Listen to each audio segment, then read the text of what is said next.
नाशिक शहर police आयुक्तालयातील Gangapur police Thane हद्दीत 28 November 2023 रोजी घरफोडी झाली होती।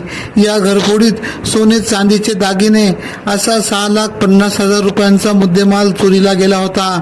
गंगापूर पोलीस सदस्य तपास करत होते। पुढे नाशिक शहर गुन्हे शाखा युनिट क्रमांक 1 चे पोलीस अधिकारी व पोलीस अंमलदार यांनी तपास हाती घेतला।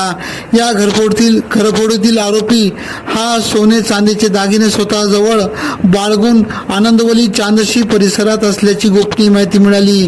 त्वरित वरिष्ठांच्या मार्गदर्शनाखाली सदर ठिकाणी सापळा रचत किशोर शालिक भालेराव वय 22 राहणार जोशीवाडा गंगापूर नाशिक यास ताब्यात घेतले। अधिक विचारपूस करत त्याच्या ताब्यातून 6,50,000 रुपये किमतीचे सोन्या चांदीचे दागिने हस्तगत करण्यात आले। सदरची कामगिरी डॉक्टर अंचल मुदगल यांच्या मार्गदर्शनाखाली करण्यात आली। आरोपीस पुढील कारवाईसाठी गंगापूर पोलीस ठाण्याकडे वर्ग करण्यात आले आहे।